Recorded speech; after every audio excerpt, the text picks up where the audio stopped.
record to this. And there's very few of us, so go ahead and keep your mics on unless you do have, I guess, something in the background. But if you don't have anything in the background, feel free to keep your mic on. Yeah, there's just a few of us, so this could be a free-flowing kind of conversation going on. Did I record it? Okay, I am recording. Okay, so this will be recorded in case you want to refer to it for future reference. But before we really dive into the book, into some of the quotes that you are going to bring for us to discuss, so I want to make sure everybody understands this since we're all here, right? So it sounds like Angel, are you pretty well through the book as well? Alicia had indicated she is. Almost. Almost? Okay, yeah, take your time. You Yeah. got plenty, you got the whole session, but try to have a steady pace so it's nothing at the last minute. So just to make sure we understand this module contains the audiobook. So this is the bonus module. You work through all the material in each folder. It is essential to complete all assignments within the bonus comp module before moving on to the next step. So the next step is going to be, and Alicia, have you jumped into, oh, there's Sylvia. You've jumped into Comp 4 already? Yes, Okay, I have. excellent. All right, good. So that is after completing the bonus comp, you're going to move on to Comp 4, complete all the assignments in Comp 4, and you must earn an efforts notice or higher on Comp 4 to unlock the next step. And the next step was what we'll discuss today. The next step is achieving effort notice on or higher on Comp 4 will unlock the essay assignment for the bonus comp. So then you'll jump back into the bonus comp. And then successfully completing Comp 4 and the bonus comp, the final essay will automatically grant you 100% grades on Comps 1, 2, and 3, right?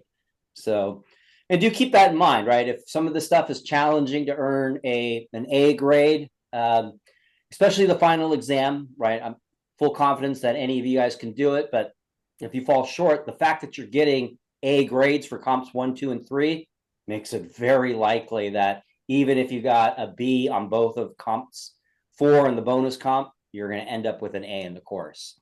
So do your best and definitely reach out to me if you need any clarification, especially for the paper. You want to go over everything. So let's just go over the paper real quick and jump in if you have any questions or need me to rephrase something, just so you're clarified on this.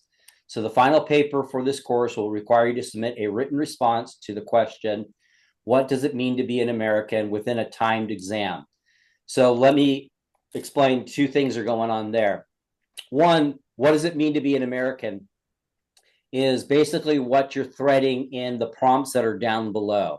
Because basically what is being asked of you is to discuss, well, what does this mean about being an American? If there was enslavement, if there was a patriarchy, do we still have a patriarchy, right?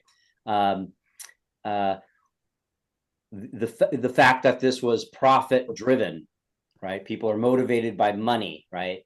These are aspects of what it means to be an American. Now, the tendency is to look at the ego-driven aspects of what it means to be an American. And I would also invite you to some of the more inspiring. Hi, Sylvia. Go ahead and turn on your mic. There's a few of us, unless you got some background noise, feel free to keep your mic on so we can have just a free-flowing conversation going today. I would invite you to really consider Harriet Jacobs, who goes by Linda Brent in the book as a pseudonym, what it means to be an American for her, right? Now, obviously, her experience of being an American as an enslaved young woman was terrible, but what she brought to this world is an aspect of what it means to be an American, right? First and foremost, I don't know how she did it, but she lived a very dignified life, right? I don't know about you all, but somebody cuts me off in traffic after I've had a bad day, and any dignity that I think I have goes out the window, right? And usually it follows a finger up in the air. Well, not really. I've matured, but you get my point, right? But yeah, under the circumstances that she was under, if you really read this carefully, you're reading a story of somebody who was incredibly dignified, right? And where that dignity rests in, at least for my money, is it rests deeply in the energy of love, right? She understands what love is, and she definitely understands what love is not, right? So that's what you want to keep in mind. So it's not that you're just writing what it means to be an American. You are writing that, but you're going to thread that into whatever prompt you choose.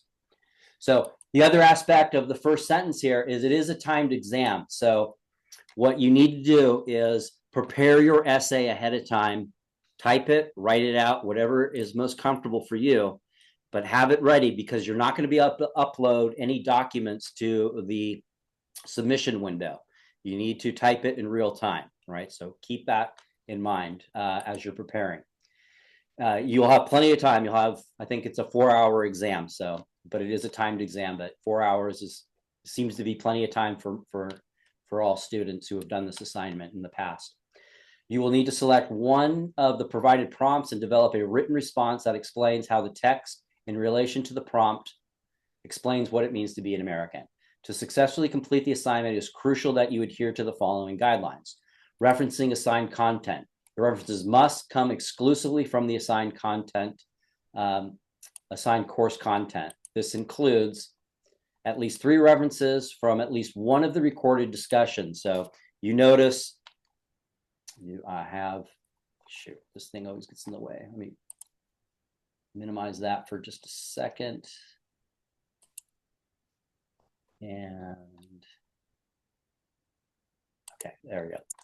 So you'll notice within, this is what I'm referring to here. One of these discussions, at least 3 references from one of the discussions that are included in each of the folders. So you don't have to reference every single one of the discussions, but you need to have 3 references from the total of all the discussions that are available to you.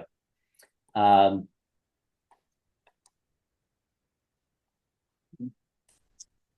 then, you know, and I would recommend at least having a reference from one of these. These are the deep dives, and they go into quite, the other discussions are targeting certain chapters. These kind of take an overview of the entire book. One is dealing with sociology, and this one right here, I particularly like this one. It's dealing with what I was just referring to when I was talking about Harriet Jacobs. Basically spiritual warfare of ego versus love, right? So keep that in mind. So to go back to, so cite these references when your typed response by placing the title of the video in parentheses after your reference. For example, your whatever sentence you're writing, so your sentence might be, and you guys are seeing my screen, right? Just want to clarify that. Okay, good. So whatever your sentence is, Harriet Jacobs prayed at her parents' grave, and she had a realization that she needed to move on. And as discussed in, what was that? In the philosophical discussion on the instance of the life of the slave girl, this love was derived from the Christian ethic of love your enemy as well as your neighbor, whatever the case may be, just so you're aware of that. At least 3 references from the chapters, primary sources, extra credit. There's no extra, this is for all courses, but there's not extra credit would apply to this, or supplementary material from, I should say, Comp 4, not confuse you, Comp 4. Cite the references within your typed responses by placing the title of the video or source in parentheses after your reference. For example, chapter 3, section 2, or primary source, Nat Turner's explains the Southern Rebellion, 1831, right? And then 10 references from the book, right? So 10 references from the actual book that you're reading, Incidents of the Life of the Slave Girl. Again, any sentence that you're directly referencing, whether it's a quote, you're paraphrasing, or you're explaining something from the book, cite it and include the chapter. All you have to do is go Jacobs, chapter 19 or chapter 2, something to that effect. So you are welcome to reference any other course material, such as video quizzes, documentaries, or audiobooks, but For our purposes, the only two sources of information that you're really going to have is Comp 4 and the bonus material, which is plenty. Papers submitted without the required references will receive a 0. Now, basically that's saying if you submit a paper with no references, you'll get a 0, right? What I'm laying out here is basically how to will increase your likelihood to earn an A on this paper, right? So if you happen to only have 2 references from a recorded session, well, that might bring you down to a B, right? If you only have 7 references from the book, right, that might bring you down to a B, a C, or whatever the case may be, right? Length of the paper, 3 to 5 pages, 1,500 to 1,700 words. And adhere to the provided writing guidelines. Assure your paper is written in complete, organized paragraphs with 2 spaces between each paragraph. That just helps me read what you're trying to communicate to me as the reader a lot easier, right? If you don't do that, I won't ding it too much, but right, if you're bordering on between a B and an A and you follow that format, I might go, well, the format was cool. I'll give the student, you, the benefit of the doubt and kick you up to an A. So just keep that in mind. It's a favor to me, really. Key points to remember: thoroughly respond to your chosen prompt, right? Before starting to the timed exam. So that's just saying make sure you've written your paper out before you click begin. Ensure that your references are correctly cited, right? And that's, you're not doing any MLA, you're not doing Chicago Turabian or anything like that. So you're just doing what's indicated in the directions there. Proofread your paper, format your paper according to so on and so forth, right? So here's the prompts right here. Throughout the text, Linda illustrates how Caucasian and African-American women were treated by society, families, and slaveholders. Using examples from the text, demonstrate how each ethnic group was repressed, and compare and contrast how they were treated, right? So that's one prompt that you can choose from. And again, you're going to thread in that, what does it mean to be an American? The text introduces themes of love and alienation. So you all know what we mean by alienation, right? So just feeling alienated from the world, from yourself, right? So, and that's very easy to happen if you're being oppressed all the time in a society that oppresses you, both based on the color of your skin and your gender, right? So clearly there's a lot of alienation, but also consider it's not just the oppressed, right? The slaveholders are also deeply alienated. They're so worried about their money, their status, that they're completely alienated from what it means to be alive here on Earth, right? So interesting topic there.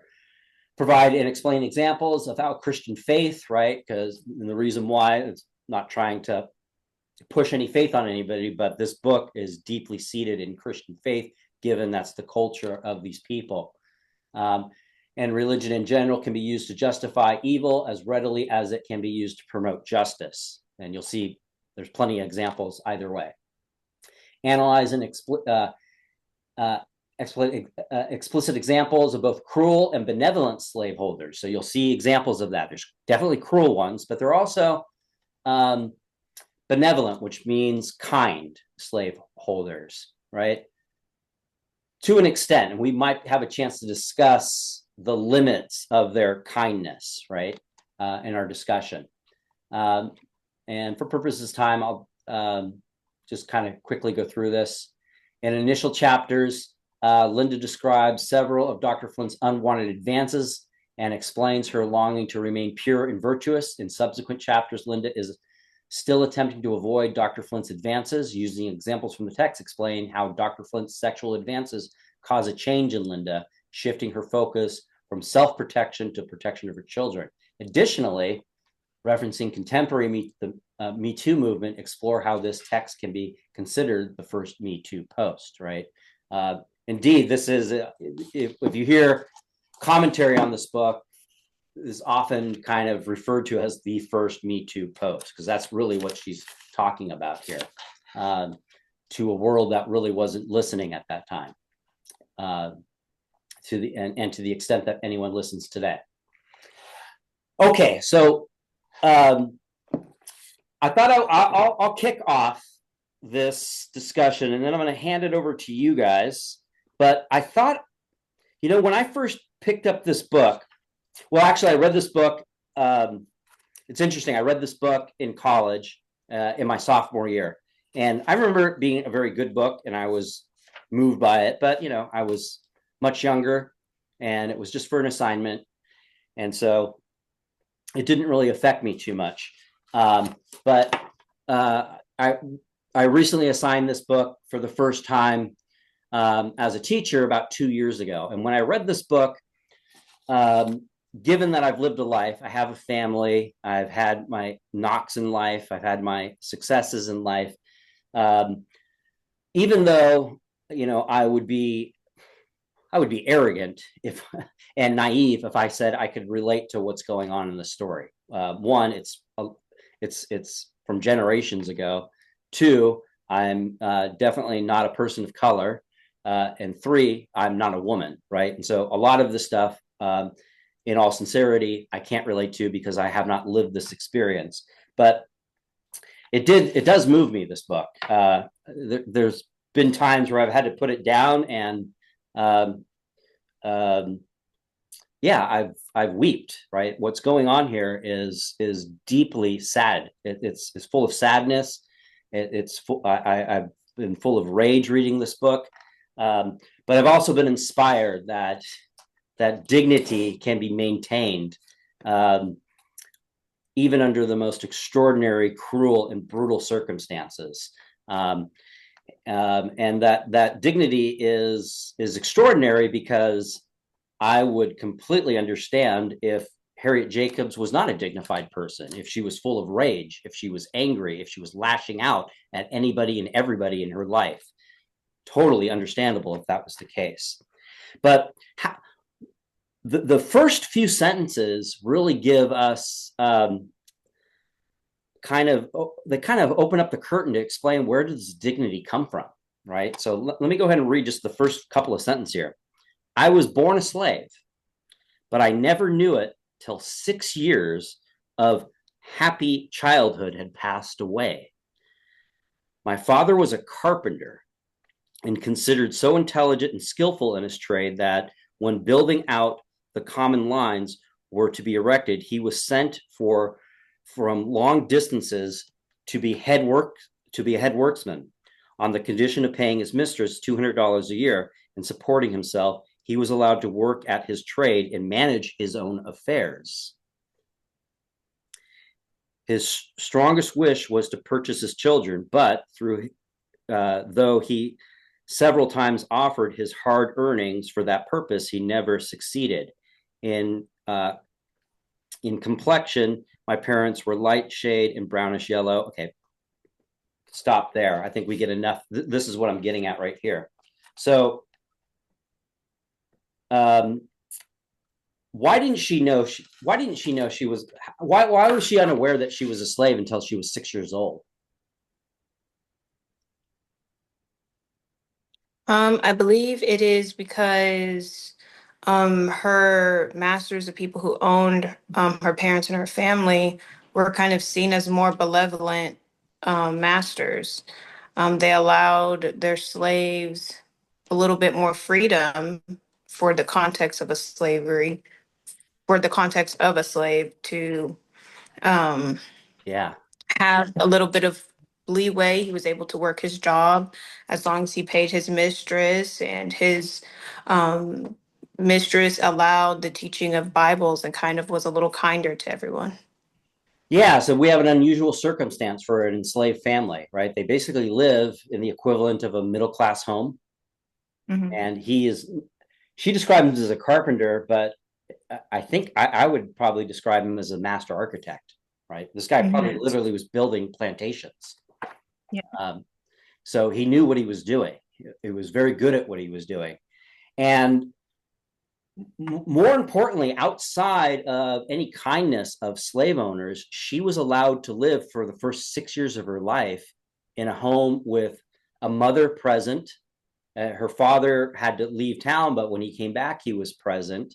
And the love that they had for her, they kept her ignorant for the fact that not only was she a slave, but they were slaves, right?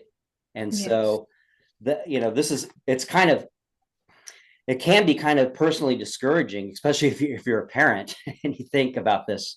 Like if you've ever screwed up with your children or got angry with them or didn't provide them with a loving household, um, comparing that to what's going on here, this sets the foundations for somebody when they grow older to really have a firm foundation here on this planet of knowing what love is and knowing what love is not, right? And so just the sociological aspect of this as well, just the fact that she is living, she's being, they're obviously not wealthy, but I get the sense from the brief description of her family life, she did not go without, right? Anything that she, Mhm. food, clothes, a warm home, a loving home, she all had that. So that's going to carry with her for the rest of her life, right? And so that first paragraph, and then she goes on to explain too that her family were enslaved, but it was a very loving. It was full of laughter. So she had a great childhood up until she was 6 years old, and then where it all comes beginning not to crash down, but to begin to fracture, her mother dies, and her father has to work, and so she's sent to this kind mistress, and so things aren't terrible yet, but um, They're just slightly different. yeah, slightly different. This enslaver teaches her to read and write. She basically sort of like she thinks she's a pet, like this cute little girl, and she's being very kind to her. And but let's be careful about understanding her as a 100% kind slave owner, because what didn't she do for Harriet or Linda? Allow her dad to buy her. Yeah, she wasn't. Yeah, she was not freed. Yeah, exactly. And then on top of that, she is sent to a family that is incredibly cruel, the Flints, right? Mhm. So Yeah.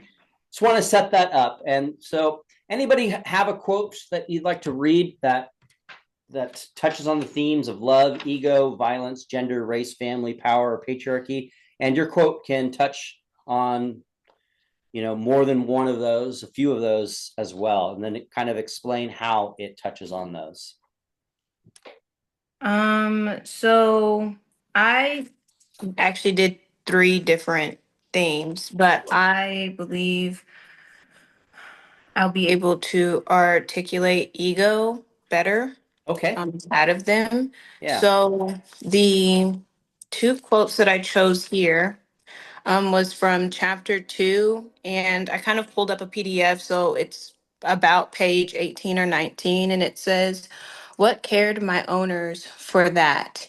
He was merely a piece of property. Moreover, they thought he had spoiled his children by teaching them to feel that they are human beings. This was blasphemous doctrine for a slave to teach, presumptuous in him and dangerous to the masters." And the second one was, "My master had power and law on his side. I had determined will. There is might in each." And so for that, a word that kind of stuck out to me was blasphemous, and that is sacrilegious against God or sacred things, profane. And with this in mind, one can kind of infer that masters sought themselves as being gods, right? And they Yeah. used God as mean to justify slavery. But I feel it's important to keep in mind that God of heaven would not condone slavery. This is not the God that is merciful and kind as they would have preached in doctrine of Christianity. This is a worldly God, an evil God that is power driven, self seeking, and is very hateful um, towards people. And slaves weren't able to they were seen as like cattle, they were herded and hunted like cows or deers. They didn't have freedoms to their minds or bodies or identity, any of those things. Yeah, you touched on, I think you're getting really at the heart of what this book is getting at. And definitely, I think all of the spiritual faiths, Christianity, Islam, Buddhism, Taoism, really try to humble individuals not to see themselves as gods. And I think that you put it very well, that these people have placed themselves in a godlike status. Mhm.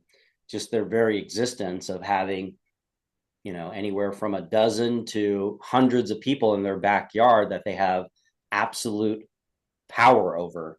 Yeah. It would be very I mean, this is the thing about slavery, and enslavers. And Harriet Jacobs will she will express this, as do a lot of the slave narratives. There's about 12 slave narratives out there that were published, and all of them do this, where they will at one time express pity for the enslavers, like Mhm. looking at them going, you're a broken person. And I think what they're getting at is, you think you're God and you don't even understand that you're in the same predicament as I am. We're all going to be 6 feet under one of these days, and you're going to lose it all. You're not going to take any of the status, any of this wealth with you.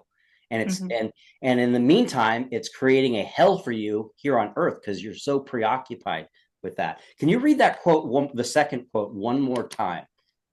Um, it says, "My master had power and law on his side, but I had a determined will. There is might in each." Yeah.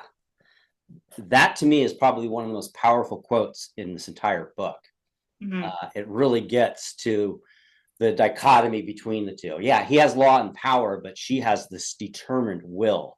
And that Mhm. determined will is going to eventually get her and her family free. Yes. And that determined will, again, is predicated in actual love, uh, Mhm. which, you know, there's a lot of, love, I think, is something that, this is a long discussion we can have on love, but you know it's commercialized love, right? It's Mhm. couched in romanticism, love for your spouse, love for your children, love for your neighbor, which is all Mhm. great, right? But what I don't think a lot of people consider is that love has a cost, a Mhm. deep cost to it. And if you're really predicated in it, man, you are going to suffer in this world.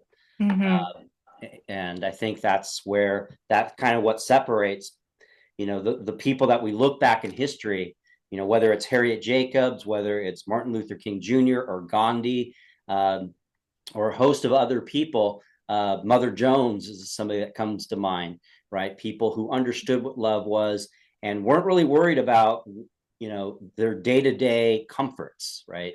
Yeah. Yeah, excellent. Yeah, thank you very much. Yeah, anybody else want to share a quote? Okay. Yeah, thanks, Sylvia. Can you hear me? Yes, we got you. All right. So I want to say, okay. So first of all, I guess I want to say I can relate a little bit, but not comparably. One, because I'm a woman, Yeah, and two, absolutely. because I'm a first generation, I mean, Mexican, Hmm. on this side, and I did grow up. I'm assuming I'm probably your age, Professor, but I'm in my I can 50s. relate. Yeah. Okay, so I mean, and I can relate a little bit about the fact that, she's a woman. In my case, I was married under somebody, you know what I'm saying? But Hmm. she was under her master.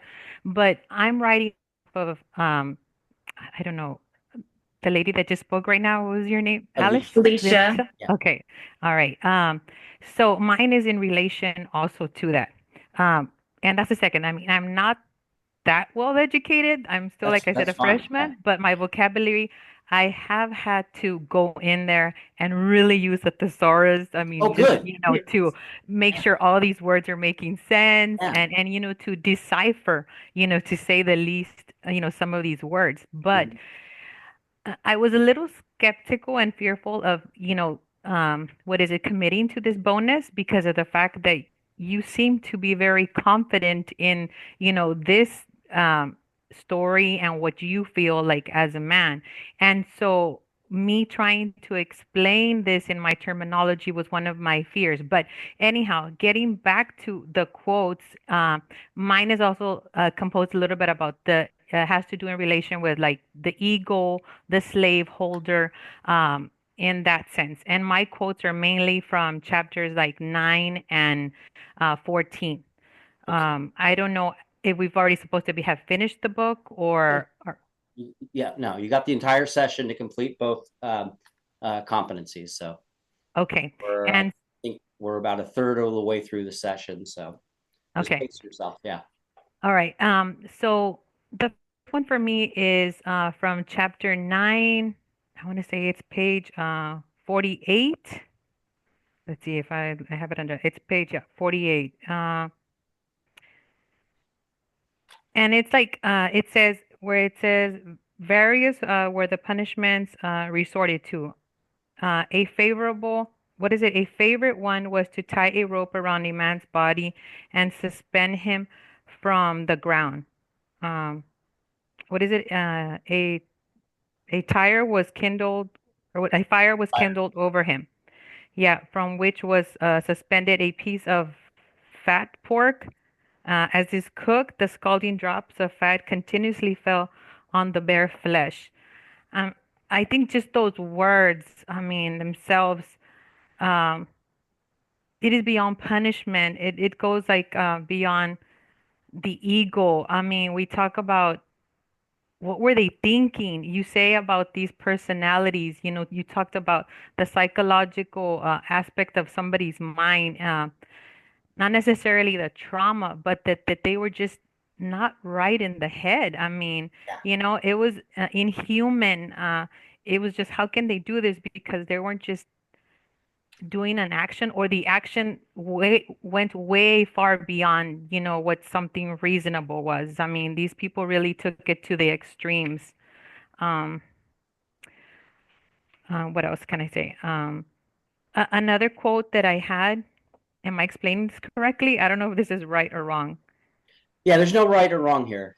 We're discussing the book, and so we're going to learn from each other. And as Alicia point up, I never really considered. I conceptually had an idea that these people were thinking that were gods, but I never articulated it for myself. So I've already kind of got a deeper understanding of this book just from the first quote that was shared. So we're all learning together here. This is not a you either get it right or you get it wrong here. Okay, and I don't have to go in sequence or anything like No, that, no, no. correct? Yeah. Okay, because that relates to something else. As I've previously said, I've had to Google, watch videos. I mean, try Good. to, gain knowledge from all these like big words, a list of words that I've been trying to know what they mean.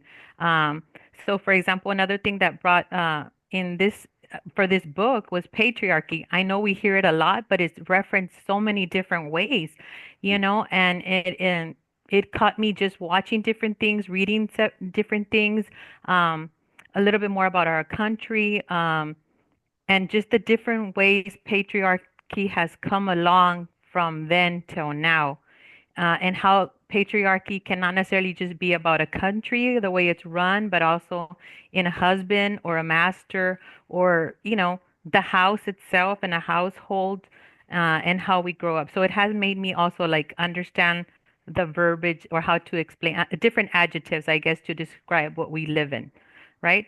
Hmm. Okay, you tell me if I'm going like way off, No, no, no. what I'm Continue. supposed to. Yeah. What else was I gonna say? I kind of lose a little bit of track.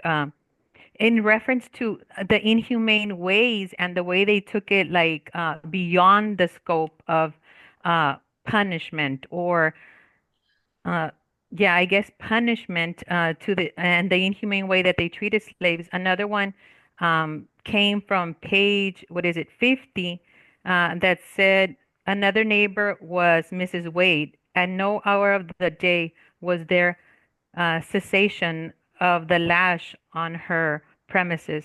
Her labors began with dawn and did not cease till long after nightfall. The barn was her particular place of torture. And it goes on and on, I mean, to say other things, but it's like you can just imagine how, I mean, well, I don't know for me, or I don't know if I have it wrong, but from morning till night, like she never rested. I mean, you know, let alone the body's tiredness, but the mind, how could you do this for hours and hours and hours and end? And also in, I guess, that dual aspect or the other side, I mean, how much the slaves had to endure, not only like the physical pain, but also like the emotional, the trauma, you know. Most of the slaves, I do think that from what I read, were, you know, the punishment they received were for the lashings and, you know, a physical, you know, mistreatment. But I think for Linda, there was also, uh, no, I don't think. I mean, I know there was verbal like abuse. I mean, there was so much verbal abuse, and yes, you know, Mr. Flint or Dr. Flint was never ceasing, like all the time, any way he could find at any time. I mean, he manipulated or found a way to, you know, get her and to deliver those messages, you know. So it was never endless. And that's just the tip of what, I mean, I know what she suffered. There's a lot of examples, but so those are two from chapter 9. But I do have another one. Sure. Short. I mean, okay. Let's see. I didn't know which ones to use or not to use, or how short does a quote need to be, or do we just put the beginning? I wasn't sure how do I put that also in writing. Yeah, okay, that's a good question. So yeah, when you do quote the book, yeah, because there is a possibility of over quoting, right? And you don't want Hmm. to do that. So Yes. the way you want to approach this is when you quote, then you want to follow it up either before the quote or after the quote to follow up in your own words how this quote is relevant to the prompt that you're have chosen to write on, right? So here is an example of, you know, whatever your quote is, you know, of Mrs. Flint not confronting her husband with what was going on with Linda, right? And so you could explain that, right? It might not even be a quote, but you're just paraphrasing it. And then explain that the reason why Mrs. Flint isn't going to confront Dr. Flint, and this would be in your own words, is that she has no power, right? And so she has to take out her frustration on the enslaved, right? And so she's taking it out on Linda, right? So anytime you quote, you want to follow it up in your own words, how it connects to the prompt that you're responding to. Okay. The other, I guess, quote that I have is like in reference to the cruelty that Linda suffered, or as I guess a master also like punishing, you know, the enslaved, is when he said he cut every hair close to, that's on page 85. It says he cut every hair close to my head, storming and swearing all the time. I replied to some of his abuse and he struck me. Mm-hmm. Some month before, he had pitched me down the stairs in a fit of passion, and the injury I received was so serious that I was unable to turn myself in bed for many days. And I know there's others when she gave birth, and then, you know, it's just as you go on, they become more and more. Sometimes I feel like there's so many examples, or she says so much in just one chapter, Mm-hmm. which was my other question. How many like quotes can you come from the same chapter? Um, um, the way I would answer that is just really make sure you understand what you're responding to from the prompt, right? And Okay. so, um, so just to go to, let's go to the, where did it go? Oh, this thing gets in the way. Okay. Where'd it go? Okay, here it is. Sorry. So, for example, it was there the whole time, right? So, throughout, you know, throughout the text, Linda illustrates how Caucasian and African women were treated, right? Um, so that's going to come from a variety of different chapters, just that in itself, right? So obviously, the bulk of the book is talking about how African women were treated, but there are some chapters that have examples of how Caucasian women are going to be treated, right? And mainly you can look at how Mrs. Flint is being treated by her husband, right? And even if it's not specifically pointed out, the interactions between Dr. Flint and Mrs. Flint, you can surmise the way she's acting to the enslaved. It's because she has no power with her husband, right? If she confronts her husband could legally kill her, right? Or beat her, right? Or throw her out of the house. And she has no claim to the wealth. She has no claim to her children back then, right? Women were considered at this point in history, and this was a term, legally dead once you were married. All right. So to answer your questions, if you're able to make it work and you're only citing one or two chapters, if the quotes are relevant to the text and they thoroughly respond to the prompt that you're responding to, then that's fine, right? And again, you want to, as the directions, you want to have at least 10 quotes from the book. Yeah. Okay. Or 10 references from the book, right? It could be quotes or just references, just explaining, like in chapter 19, this was happening, and I'm explaining here how it's relevant to this chapter. And you don't have to use the word relevant, but that's implicit in how it's being used. Yes, and I know how like a lot of the quotes that, I mean, you have to, I guess I have to decide which are they pertaining to, correct? Because I mean, they could be, both for love or ego, they can relate, or like you Yeah, said, race or oppression or women and yeah. things like that. So the purpose just throwing out these concepts of love, ego, violence, gender, race, family, power, and patriarchy is for us to have a discussion. So we had something to talk about here. But again, just focus on the prompt that you're choosing, right? So, Okay. And I would argue that most of these concepts that we're talking can apply to most of these prompts, right? But yeah, just the focus, just really focus on what you're writing to, just keeping that in mind, right?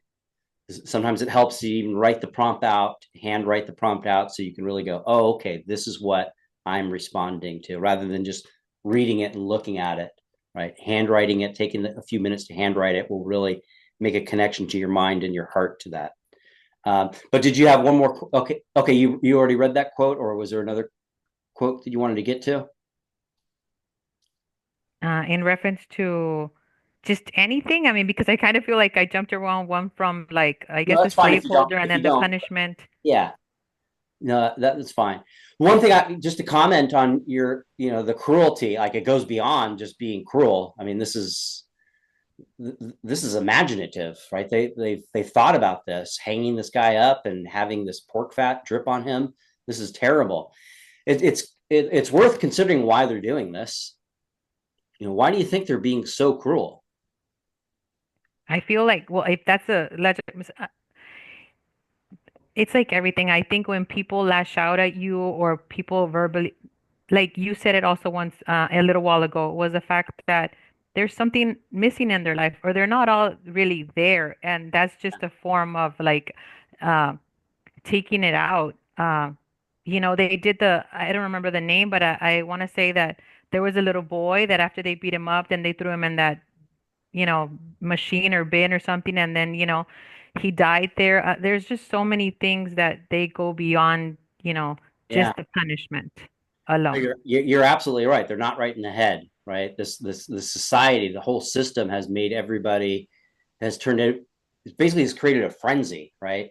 So Both parties are receiving like the suffering, yeah, it's inside. I mean, the psychological effects, I would just imagine neither. I mean, it's hard to overcome those psychological things for both the slaver and the slave himself, what they go through, I think. yeah. Yeah. So, the other thing to consider too is, you touched on patriarchy, right? And, you know, I remember talking to a colleague, I think in one of these discussions and going, what, it dawned on me. Uh, yeah, book is about slavery. Book is about the cruelty.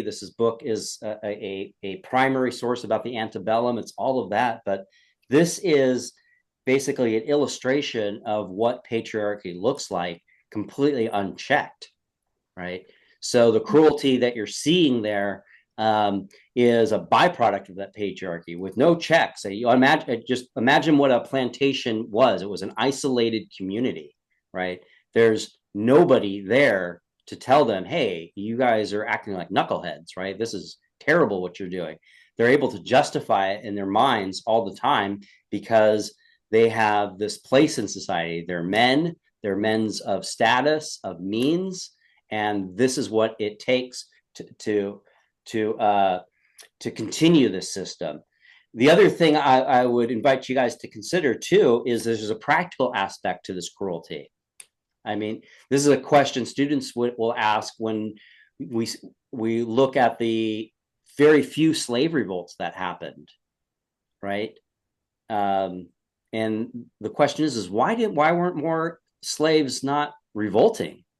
If you really think about what a plantation was, it's a white family living in a really big house with 500 people that they're oppressing in their backyard. What stopped them from going in the middle of the night and opening up their throats, right?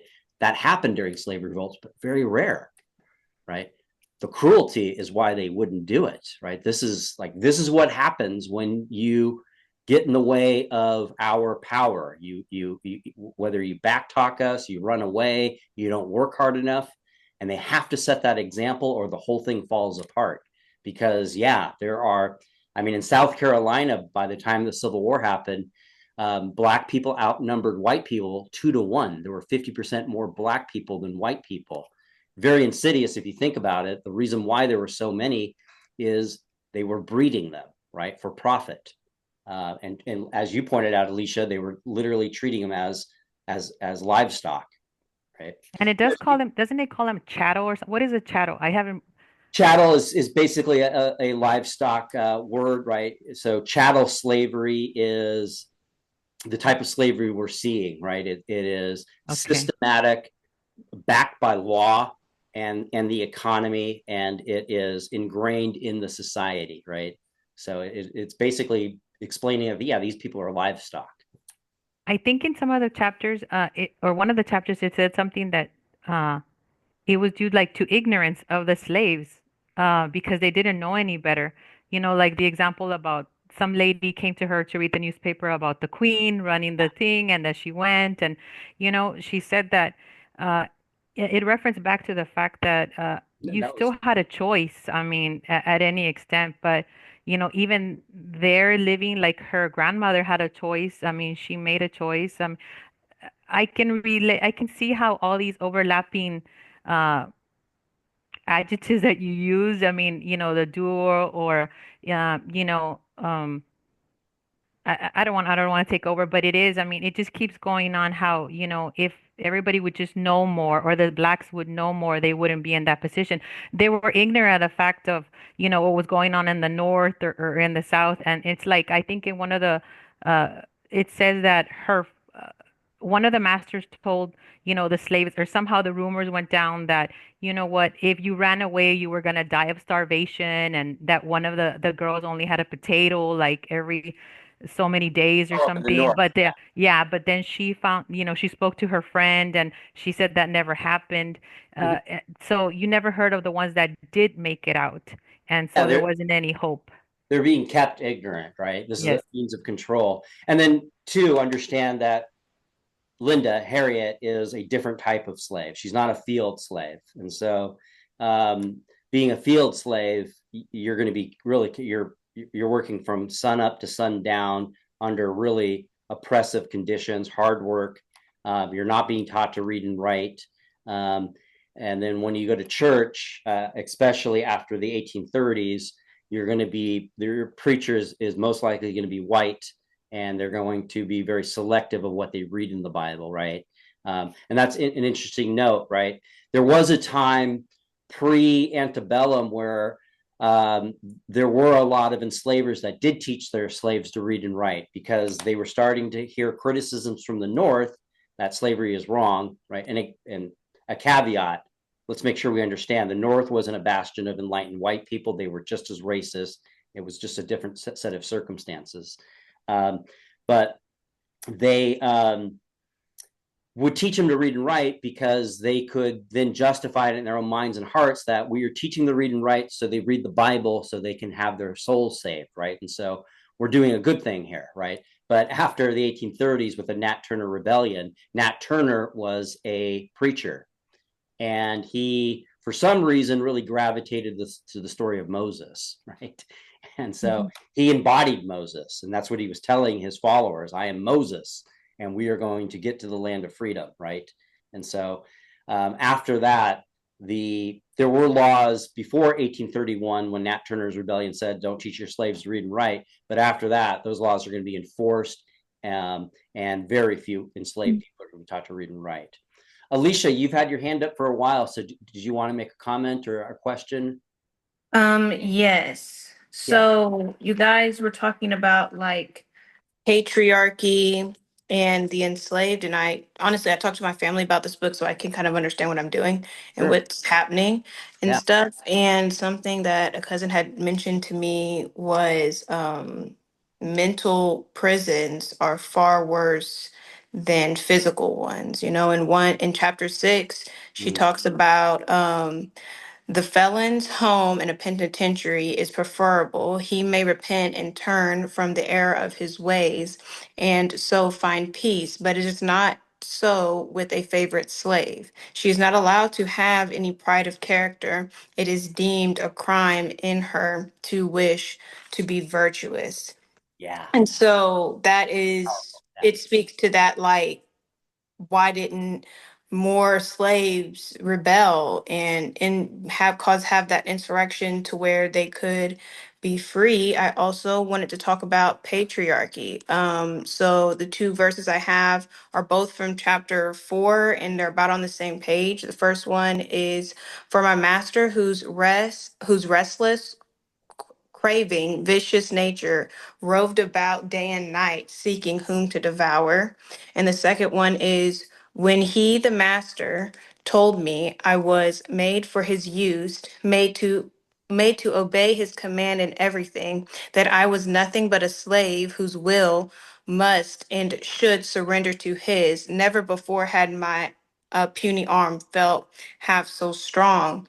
And these moments are kind of significant. First thing that came to mind when I heard that first one, talking about him roving about day and night, seeking whom to devour, was from the Bible. So I grew up in the church, right? Yeah. And so I've read lots of the Bible, and it's First Peter 5:8, and it says, "Your enemy, the devil, prowls around like a lion, like a roaring lion, looking for someone to devour." So it is comparing the master to the devil. He's the devil looking for to cause pain and chaos and to harm you. And when he is telling her that she is nothing more than a slave to obey and to surrender to his every command and whim, that is to diminish her self respect and resolve to be free. It's to put her in that mental prison. But it kind of ends up backfiring on him, because within that same chapter it says the war of my life had begun, and though one of God's most powerless creatures, I resolved never to be conquered. So she found the strength anyway. She was like, I'm not going to feel this puniness, like I am nothing. I was, as a young girl, raised to be taught as a human being, and I deserve rights and respect and to be able to be protected under the law. Yeah. Yeah. And that's what's deeply frustrating. She doesn't have any protection under the law. And so she has to rely completely on her own, uh, deep down into her soul and to her relation with God. And, you know, and luckily for her, that's enough to get her Yes. through this horror show that she's in. Mhm. But yeah, isn't that interesting? Because this idea of you need to submit to my will. I mean, that is, for people who go to church, that's what you hear all the time when it comes to God. Mhm. I have to get out of my own way because I Yeah. keep screwing things up because I'm just a person, right? Mhm. And every time I think I'm doing something, right, I Mhm. have to remember it's not me, it's through God's will, right? But Yeah. this guy has twisted it all around, and like you said at the beginning, he's placed himself as God, in Mhm. front of Linda. I am your God. Yeah. Why don't you submit to Mhm. me? And Linda has the dignity to go, no, you ain't. You're Yeah. nothing like God. Right? Get out of my way. Get Right. behind me, Satan. Exactly. Yeah. Yes.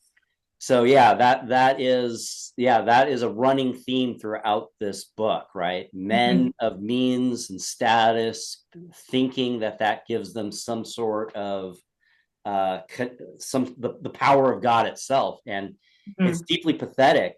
To go back to chapter 9, I thought that this really gets at why this is not just a problem for enslaved people. This is not just a problem for women, although certainly it is most of a problem for them, but it's also a problem for the enslaver, right? So about the four or fifth small paragraph in, his brother is not equal in wealth, was at least equal in cruelty. His bloodhounds were well trained, their pins was spacious, and the terror to the slaves. They were let loose on a runaway, and if they tracked him, they literally tore the flesh from his bones.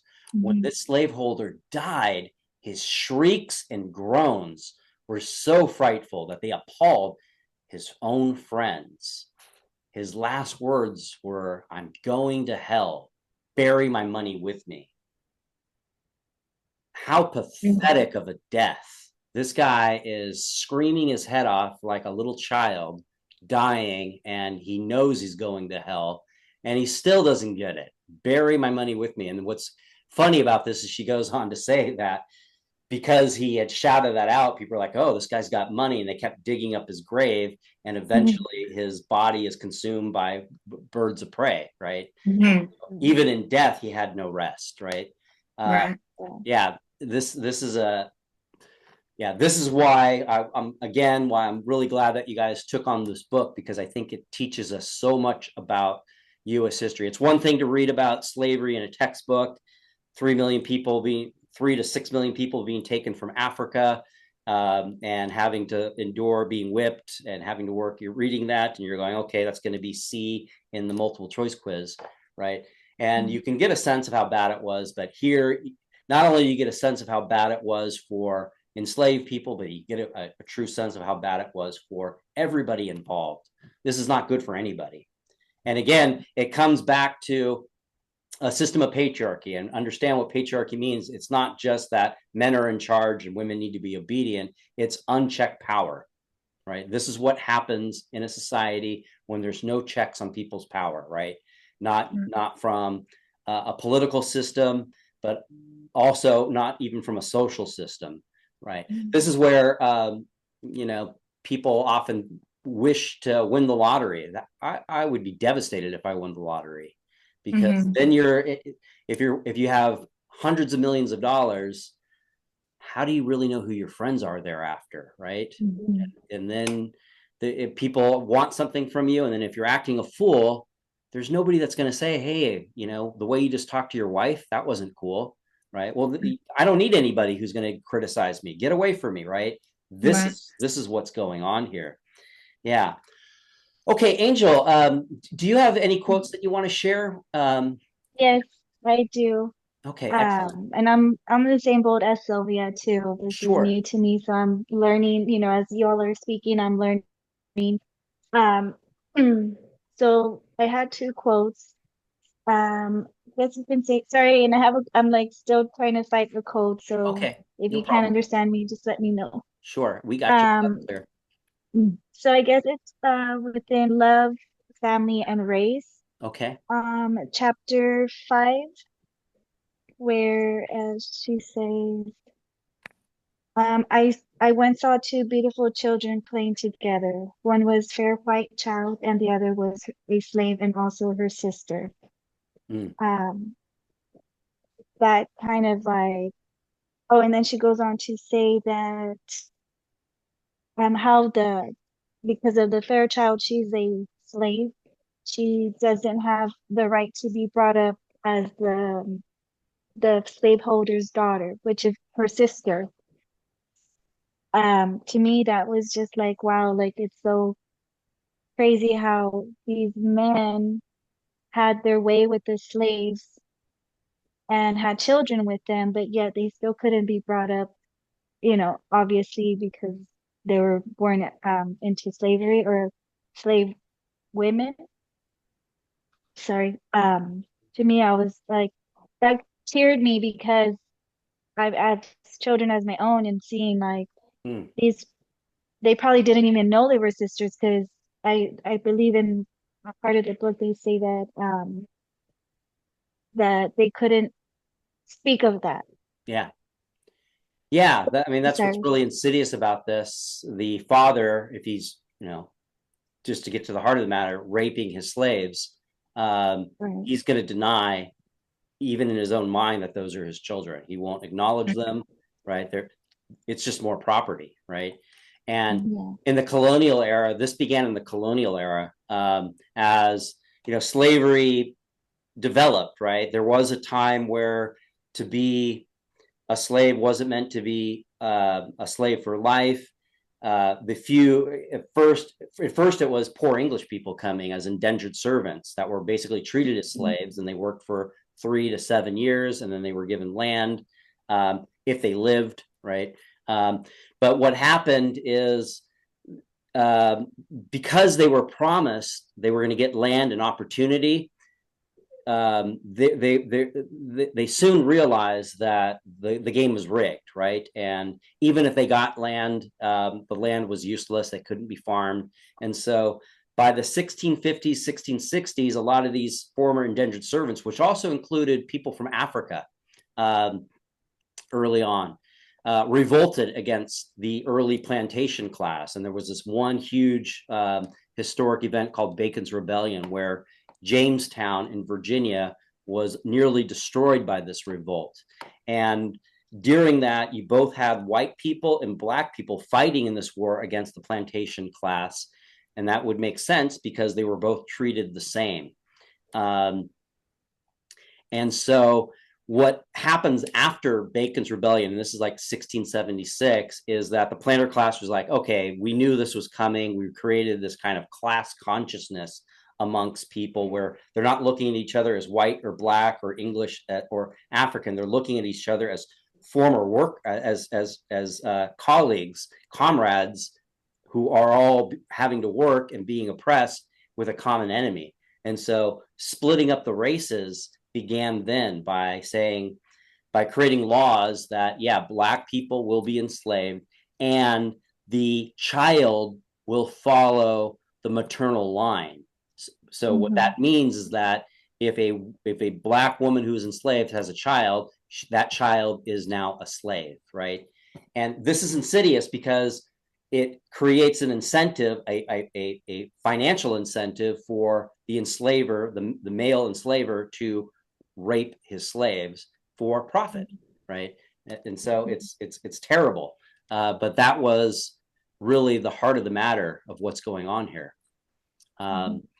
And yeah, the children being in this playing together, where eventually it's sort of like the fox and the hound story, this is not going to last. And it's a very common theme that you see in slave narratives, the noticing of young children playing together, where that friendship is not going to last. It can't last. Yeah. I was going to say something really quick. Sure. Sorry. I think that's why, I don't know, maybe I'm over analyzing it, but there's so many things that are, every quote relates like to two sides, or of so many of these overlapping, themes, like you said. So it's hard to pick one or the other. I mean, you talk about the rat and the mouse game, and or not the rat, but what is it, like a wheel going round and round, and what the same thing is for Linda in her mind, and so is, like, Miss Dr. Flint. I mean, because it's a wheel again. He does the same thing with the same routines, and this ego trip, but he's angered, and there's love, and it just keeps circling and circling in his mind. And the other side, she does too. I mean, you know what? It happens with her first love, then with, the man, I mean, Mr. Sands. I mean, it happens, like, it's happening on both sides, like you say. There's no way out. That the chapter lover is one of the chapters that really pissed me off, because of all the cruel things Dr. Flint did to her. That was the cruelest. I don't know about you all, and I don't mean to get too personal, but it's pretty common to really cherish your first love, right? That, when you're 18, 19, 20, it's such and I guess you're fortunate if that love lasts throughout your life, but whether it does or not, there's something so precious about that. And you learn so much about yourself, and to have and really to play into to mention Harriet Jacobs' dignity again, how hurtful that must have been to basically break up with him in order to just save him, because Dr. Flynn said, if I see that guy around again, I'm going to shoot him. And so, and she knew he was serious. So it's like, I can't be with you. Yeah. Yeah. So Sylvia, you mentioned, like, what should I choose? A good tactic, and this is what actually scholars, people who write books, academic books do. I've done this as well, is to get a set of index cards. And so, yeah, it's a common kind of predicament. You're reading, and it all looks important. What should I put in? What should I leave out? And so, have a set of index cards as you're reading. And if you see something that kind of ties into one of the prompts that you've chosen, write that quote down on one side, and on the other side, write something to the effect, just give an explanation of how just one sentence of how this is going to tie into the prompt that you chose. And then you put that card aside, and then you're reading again. Oh, there's another quote, right? You write and do the same thing. And then you might have a stack of 10, 20, 30 index cards by the time you're done.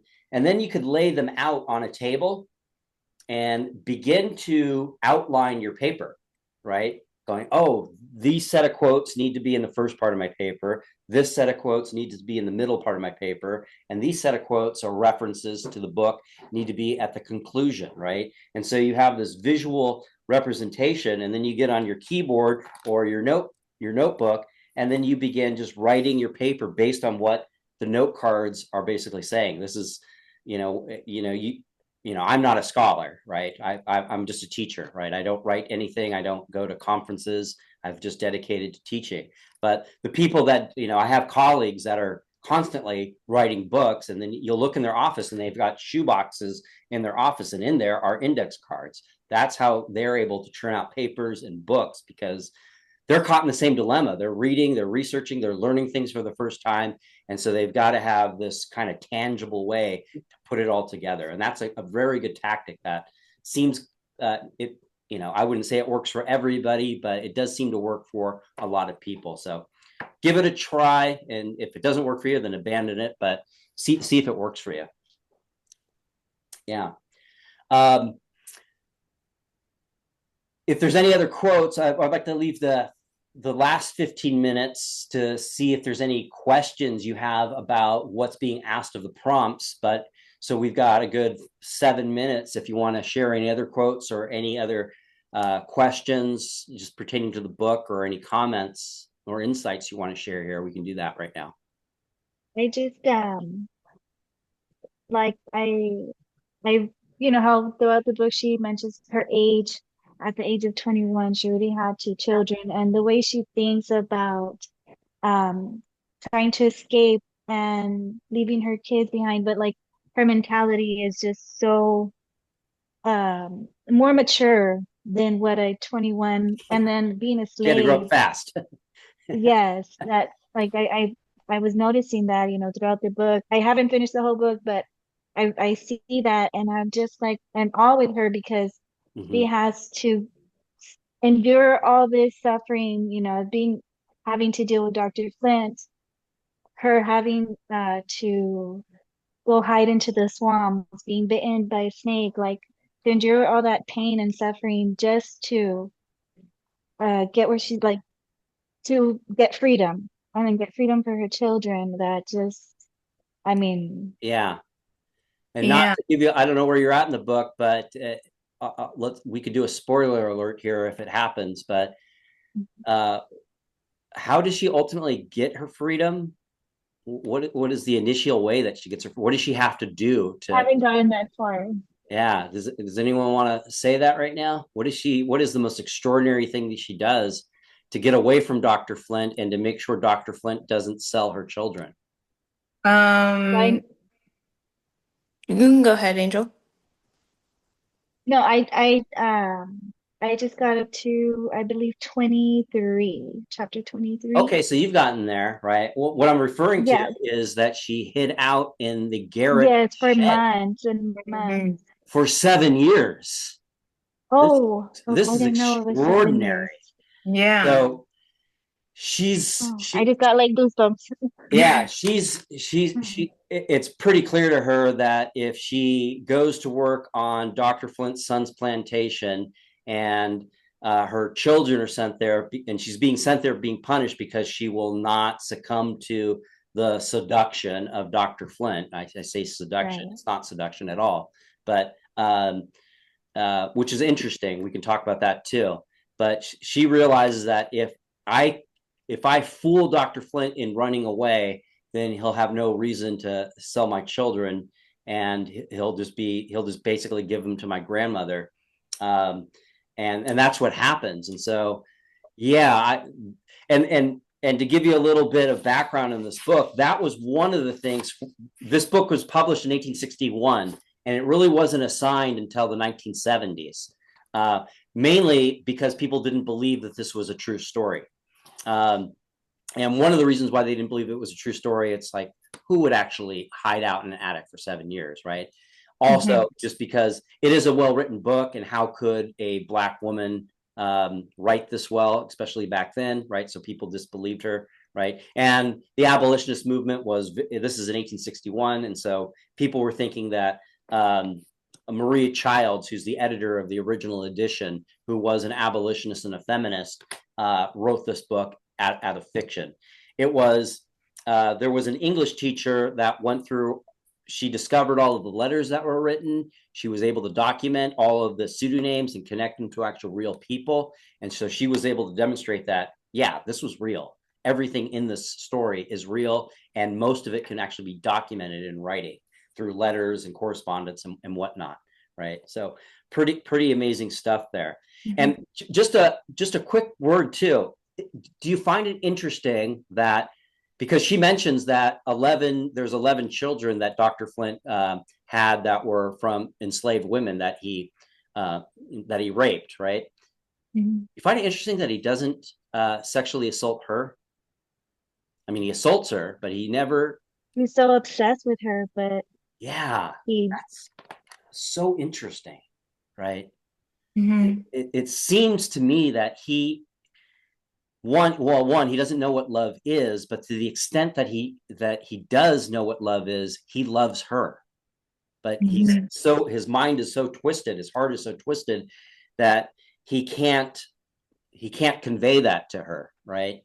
And so he's using his status, his position within society, as he would probably any woman, like, you must submit to my will, right? Yeah. Because that is your role in society. And it gets all twisted up, and so there's this weird, crazy, twisted game he's playing with her throughout this book, until she finally gets away with him, gets away with it, and gets away from him. And what's kind of funny about this book is she makes him go broke looking for her, right? Mhm. He's spending all sorts of money. He's having to borrow money from his family to go find her, and the whole time she's writing letters from not the plantation, but from her grandmother's property adjacent to his property, and having it postmarked from New York. And so he thinks she's somewhere out there. It's so her determined will was much stronger than law on his side, right? Power and law on his side in the end.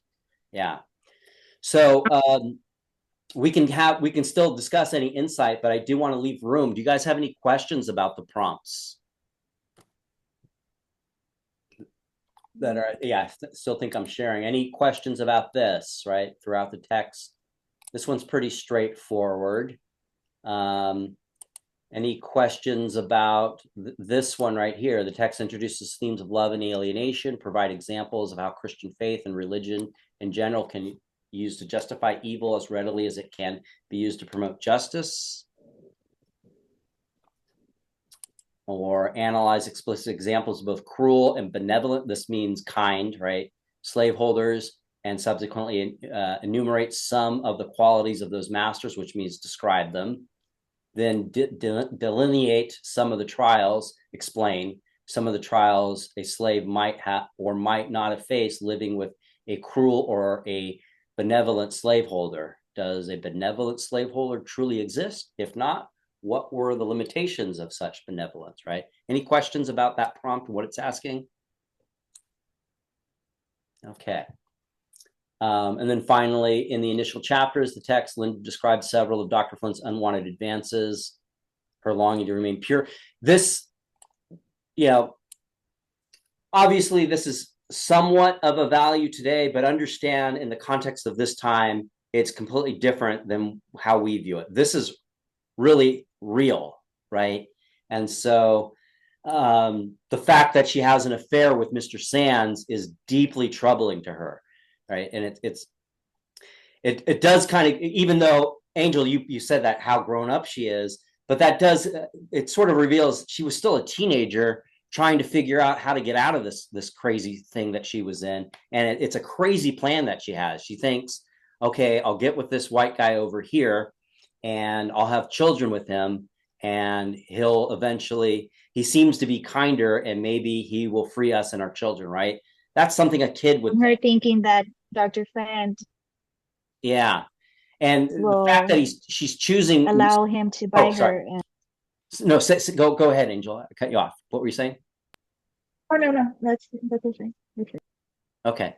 Yeah. I was just going to say the fact that she's choosing Mr. Sands is interesting because Mr. Sands had a higher status, right? He had more money. He eventually gets into politics. He becomes a congressman under the Whig Party, right? And so I don't think she actually explicitly explains that she had some sort of intent there, but it does seem that she That's knew what I was that gonna this say. would really dig at Dr. Flint, right? Because if she had gone to some, I don't know, local carpenter white guy to do this, he might not have been so concerned with it. But it's like, right. It really gets to Dr. Flint, I think, that he's doing this. I And was gonna Mr. say something. Sands is a better person, a better man than Dr. Flint, but he's still kind of a coward because he never truly acknowledges his children. There is some examples that he's kind with them. But did we lose? Oh, we lost. Oh, no. Looked like we lost somebody. Sorry. But yeah, that's kind of interesting, right? So yeah, any more comments or needs for clarification on the prompts or the expectations of the paper?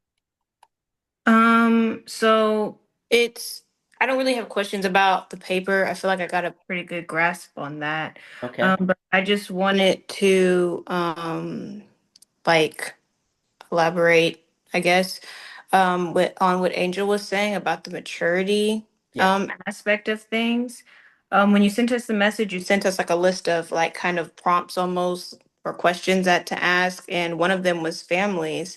And I wrote down a quote about when her and her daughter were talking, and she was trying to explain to her daughter who her dad was. This is in chapter 39, so I'm Okay. sorry if Angel and Miss Sylvia haven't gotten there yet. But she says, I thought if he was my own father, he ought to love me. I was a little girl then and didn't know any better. But now I never think anything about my father. And like, she's what, like 11 or 12 at this time? Yeah. And she is saying, I was a little girl then, like thinking about when I was 11 or 12, how much did I really know? And that being forced to develop quickly. And at the towards the end, her mom says, but I loved the dear girl better for the delicacy she had manifested towards her unfortunate mother. It seems like her mom is wanting to try to preserve her children's innocence and purity, and she didn't want their hearts to be contaminated with hatred and bitterness. She wanted them to experience love and have dignity about them. She didn't want that anger that very easily would manifest in any person going through everything that they have gone through thus far. Yeah. Yeah. These people have to grow up fast, right? Mhm.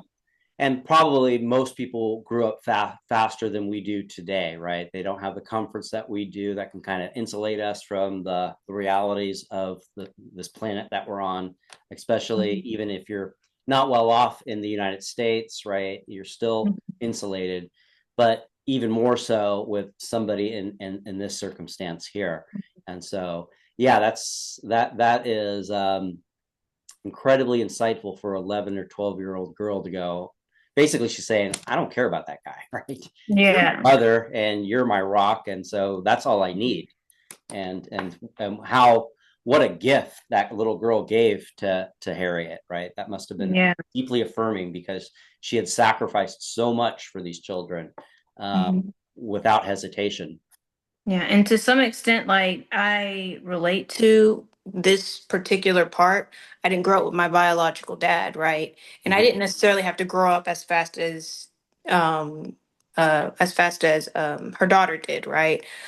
Because my family has been very loving and supporting. Like I really didn't even know that I was supposed to have a dad till I was in middle school. So I was lost. And it was just normal for me. But um no, my having the conversation with my mom and even later on in life having to meet my biological dad, um, it made me just have some compassion, and like it really astonished me that she was able to um, differentiate, you know, her parents. And it didn't, she doesn't like really say she even has envy towards her half sister Fanny or anything like that. She didn't even say she hates her dad. She was just like, I don't care for either one because I love you. And I don't necessarily, I wasn't there, you know, specifically to go through what you went through, but I have sympathy for you, and my love for you won't go away. It's only increased, you know. Yeah, yeah, yeah. Again, in the notion of what it means to be an American, I think you could learn a lot from the people in this book that were being oppressed, and you know they're looking at, it's, America is deeply schizophrenic, right? So, and it's not unique, right? As far as oppression, right? All societies have an oppressed class. Mm-hmm.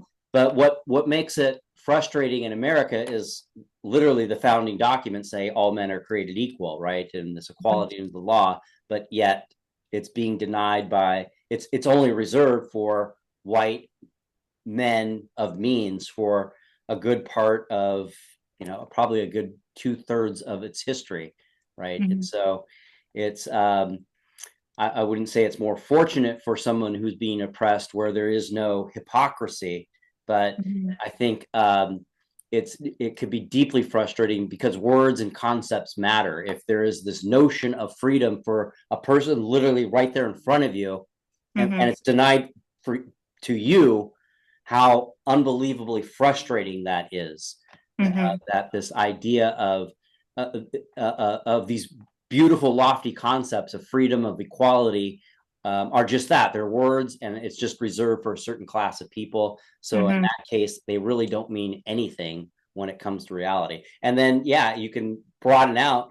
Really, what does freedom mean to the enslaver? Right? They seem to be just as enslaved, trying to perpetuate this horror show that they're all caught up in. Obviously, it's a better situation for them. They're not being whipped and having their children taken from them, which Mm-hmm. is, one of the most cruelest things. It's another reason why a lot of enslaved people wouldn't revolt. There's an example of a woman who lost 7 of her children like that at a slave auction. Mm-hmm. And she doesn't go into too much detail, but I think it completely broke her mind. I think she was Mm-hmm. crazy after that, right? Yeah. Completely insane. And why wouldn't she be, right? Mm-hmm. Losing one child would be enough, all Mm-hmm. 7 of them. And it's not like, obviously back then there's no internet, there's no phones. And so there's no, as far as that woman is concerned, her children are gone, right? She has no way of just checking up on them to make sure they're okay. Mm-hmm. It's yeah, I can't even begin to imagine what that's like, right? I get, I get frustrated when I hear my son's coach yell at my son, right? Obviously my coach is trying to do his job and it's for a good reason, but it's like, oh, like, dude, calm down a bit. But it's, it's nothing like this. But Yeah. I don't know how anyone maintained their dignity under the situation, and yet a lot of them did, right? Mhm. And a lot of I have them something did. to say. Yeah.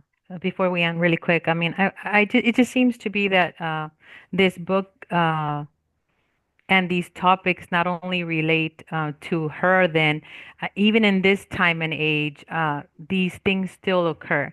Yeah. Yes, you know what? She was the woman, and she was oppressed by the master. But at this point, day and age, we still have women that are oppressed by their husbands, or Yeah. the way they're mistreated. I mean, women sustain like the verbal abuse, and you know what? You can't really say anything about it. And maybe the notion, like you said, of the fact that that was way back then, no woman like, goes through that anymore. Unfortunately, women still are in those situations, I mean, nowadays. And the fact that even that we are free, or we're US citizens, and we should have the right to be happy and freedom and do as we can, we don't, because, like the virtuous and pure part. I mean, you know, nobody loses their virginity nowadays at 21, right? I mean, everybody loses it way before. I mean, so I mean, I can relate to all those things, and I think my thing is just that the situation, you see that patriarchism Hmm. and the oppression um, in any situation. I mean, nowadays also, not Yeah. just way back then. I mean, we can relate.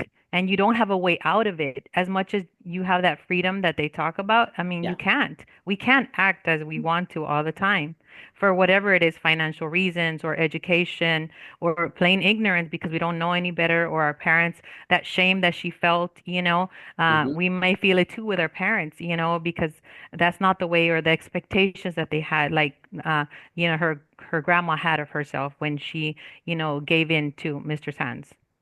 Yeah. Mm. Absolutely correct. Right. This is a lot of the stuff we could relate to, we could witness that's going on today.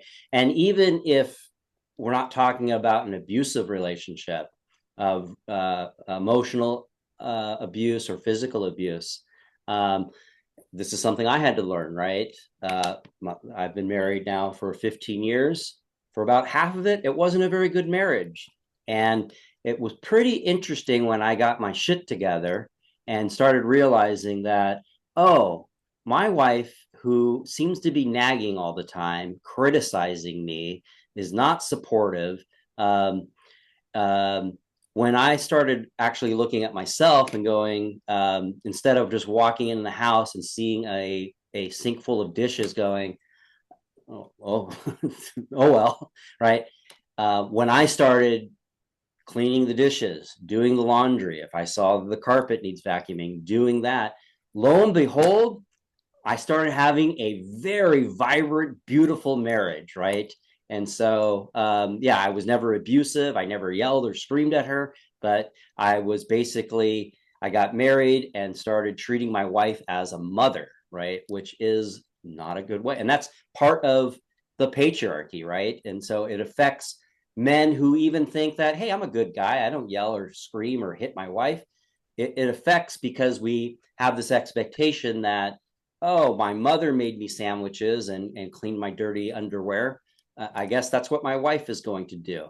And a lot of women assume that role and almost insist on that role, but that poisons a relationship because there's going to come a time where obviously just as a person you become resentful. Like, I would like to sit down and watch what I would like to do on TV, but look at this house, it's a mess, right? And so, yeah, there's a lot that's, even though this is an extreme example, yeah, we would be fooling ourselves if we were thinking, wow, women have the right to vote today and they can become lawyers and doctors today. You know, there's a long momentum of patriarchy that goes back thousands and thousands of years. And a lot of it is tied to warfare and the accumulation of wealth, right? And what's interesting, if you dig into history, especially Native American societies, even though it's not like women have this, great place in society, they they had a role in society. They were respected. Um, and in some cases, they were matriarchal societies, which would mean that a woman was the head of the household and the man would come and go as the woman pleased, right?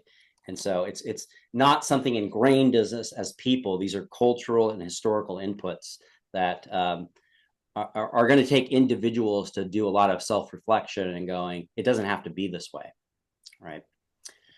Okay, any Yeah. last thoughts here? Any other comments anybody wants to make? No, that Um, you're right. Sorry, go ahead. no, you go ahead. I just wanted to say, I mean, because of the fact that I maybe don't remember, and I was taught a little bit about this, like, within elementary or high school, and going back there, I've had to, really go back there and find different sources of, patriarchy. And I did learn like some of the examples that, of what Jesus did, the women touching the robe or the women at the well that you always hear that story. I mean, you learn of how against patriarchy or he was with women. I mean, I He also learned, like you said, I he don't literally remember washed a woman's what. feet. Yeah, exactly, with his Yeah, hair, like for the first dinner. I mean, when the dinner happened. And you're taught in different aspects, how to relate to what, the Bible is saying, but then this is the way that it went. And I think it goes back to ignorance too, Yeah. because then we go back to the societies that you were talking about. I learned that in some, I guess you're saying native societies. I mean, they found ruins and bones where, like, women were equal hunters as the men were, and you know what, they shared that. I mean, and then you go even further back down there, and they have found signs of, where there's an equalitarian, right? I mean, that's what we say, it, equalitarian system, where Mhm. both women would share. Up until now, this has taught me words like, you talked about, I think they use the word tyrant or godlike, right, for Mr. Flint, but then we also talk about he can be visualized in the aspect of using, what is that word? It ends with igamy, the hatred of women. oh, I mean, misogyny. yes, Yeah. okay. Don't you think, or maybe I'm misinterpreting it? I mean, a little bit. I mean, Oh it seems yeah, like he had a absolutely. hatred. I mean, Yeah, but yeah, he really didn't hate her. Then you talk about love. So I don't know. It's just really, I have a lot of thoughts behind it to put him yeah. like in place for Yeah, that, no, but I have learned a misogyny lot. is the root of patriarchy. It is a literal hatred of women, whether it's realized at the forefront of your mind or more insidious. There's a lot of men operating, thinking that they're a nice guy, but the way they're treating women in their lives, it's very misogynistic. It's not respectful. It's not equal. It comes out of another word you can use for hatred is just disrespect, right? I don't Mhm. But you know respect. what? Sometimes they didn't know any better. It's like that ignorance, like that the slaves didn't Yeah, know any better. Like, and one of the, I think of you on one of these patriarchy, one of them was a video which said, the lady said that um, it's because we didn't know any better. Like our fathers did it, then like, in the Constitution, it was also a patriarchy back then. You know what? The head of the house back then, patriarchy also. But it's because the people before them did it in that lineage. So the men just keep doing it. We don't question it. Nobody ever questioned it. Mhm. And we Yeah. lost that aspect somewhere, like in time. Mm-hmm. Yeah. To like touch on what you guys are saying, she actually describes this in chapter 9, where she says, slavery is a curse to the whites and to as well as the blacks. And it says it makes the white fathers cruel and sensual, the sons violent and licentious. It contaminates the daughters and makes the wives wretched. yes, And I had to look up sensual and licentious. Sensual is relating to or pleasing the senses, yeah, whereas licentious is promiscuous and unprincipled in sexual matters.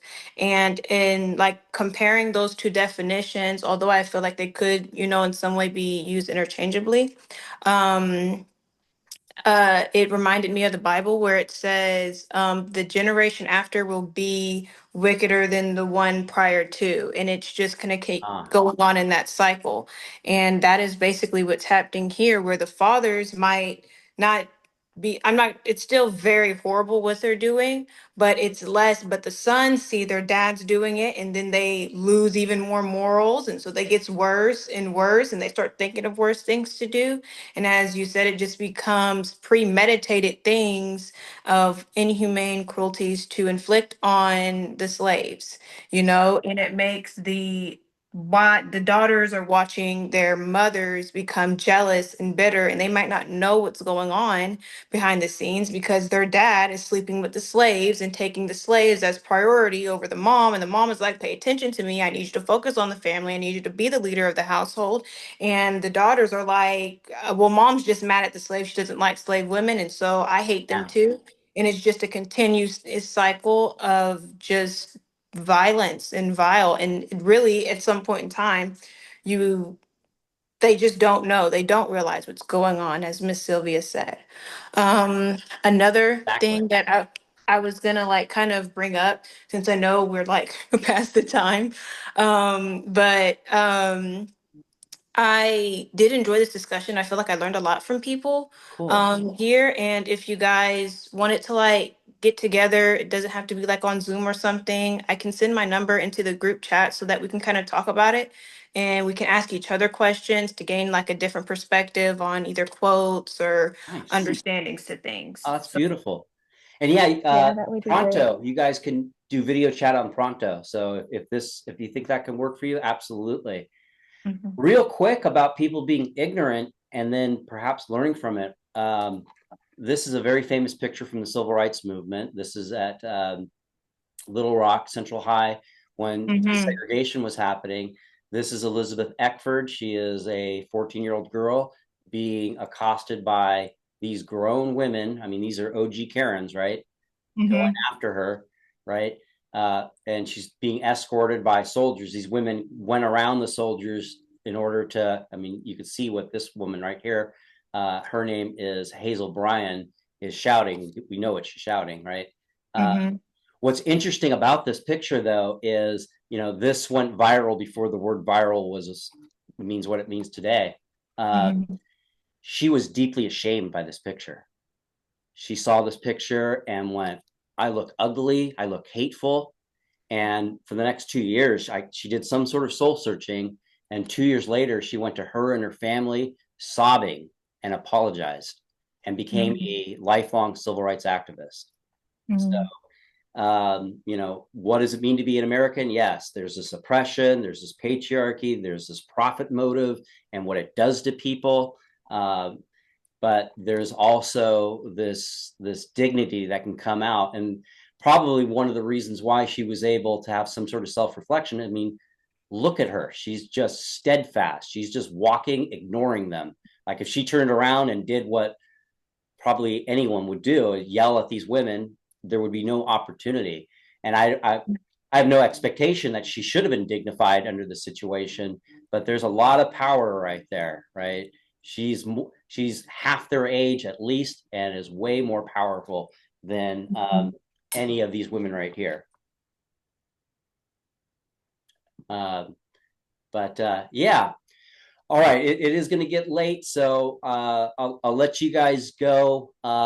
As you guys get into this paper, you guys can send me anything you're writing. If it helps, we can do video chats. We can schedule a time for a video chat. We can go over your papers. Um, uh, when does the session end? Just to make sure the start here, just to make sure syllabus.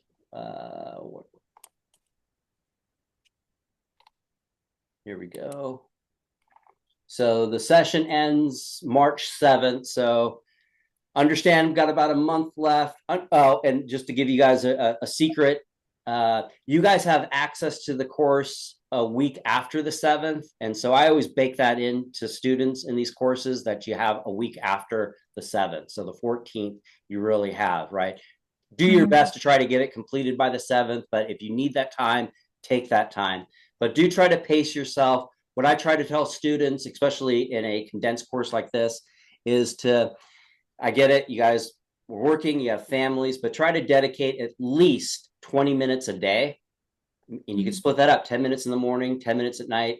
And when you have those occasions where you do have a good couple of hours, then okay, I'll spend that couple of hours to do that. But if you have a consistent, daily schedule of 20 minutes a day, those opportunities where you have a few hours will really build upon themselves, and you can get this done before the session is over. So just kind of pace yourself. But yeah, this was, I've had these discussions before. I'm not trying to blow smoke here at you.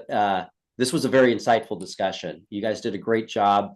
And it's clear that this book is going to have it has meaning for you.